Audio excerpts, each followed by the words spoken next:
רועי לא היה איש צבא, הוא היה איש חינוך.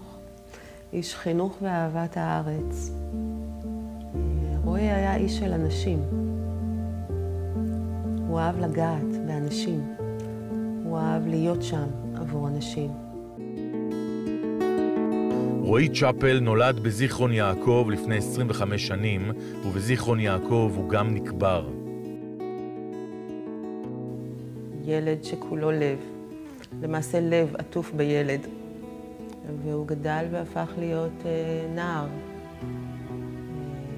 בחור צעיר, גבר צעיר, שכולו לב.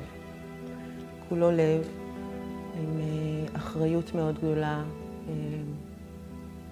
חתירה למצוינות, ואינטליגנציה רגשית מאוד גבוהה. תשמע, הוא היה איש שאכפת לו מכל חייל בפלוגה, כאילו זה האח הקטן שלו. הייתה לו את היכולת לזהות בכל אחד את החוזקות שבו. את הדברים הפחות טובים כולנו יודעים לזהות מיד. אבל רועי ידע לזהות בכל אחד את החוזקות שבו. והוא האמין באנשים.